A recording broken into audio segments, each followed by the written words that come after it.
everyone, welcome to our channel Yuvan's Tech Tutorial. On today's tutorial, I'll be guiding you how you can clear the search history on the YouTube.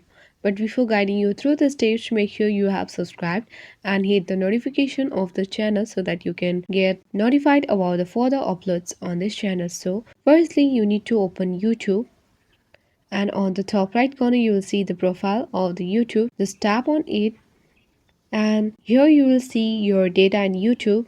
Select it, and you need to select the particular email ID that you have signed in with YouTube. Once you tap on it, you'll be guided to this page where you need to scroll down, and here are the YouTube watch history. So you need to tap on manage YouTube watch history.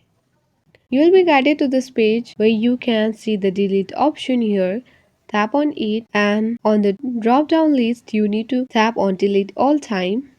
So when you tap on delete, you can easily delete all the search history on the YouTube. So tap on the delete.